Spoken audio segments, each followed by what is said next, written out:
but it hasn't quite sunk in yet. When you go through that process of campaigning, all of a sudden now it happens and the real work starts. So I'm quite wary about that. I think I need to go and digest who's in and who's out, because I think that will shape the states. I think there'll be some real considerations. I think some long-standing, very, very capable deputies are not going to be in the Assembly when we start on the 1st of July. And so I think that's going to take an awful lot of thinking through what that means for us. I mean, you've got some continuity, obviously, with some existing sitting deputies returning. Some new blood as well. I think there's a lot of good quality in terms of people coming forward. Inevitably, I think the populace, in terms of their votes, thought that some of the existing deputies didn't perhaps produce as much as they'd like in the last term.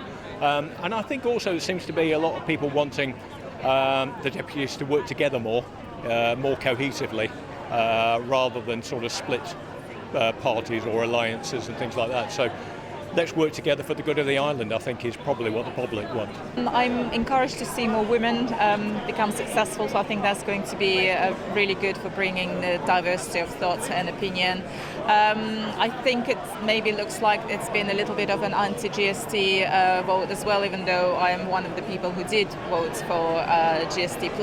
I think it's going to be quite challenging because we have to sort our financial position, so I think there are significant challenges ahead of us.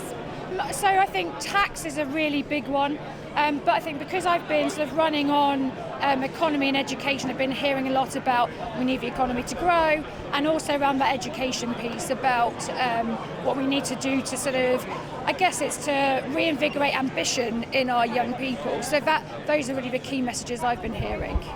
Well, I think, I've obviously got my personal hopes and dreams and aspirations, and those are sort of set out in my manifesto. But I think in terms of a states assembly, I'm really, really keen that we can work cohesively together, and that we don't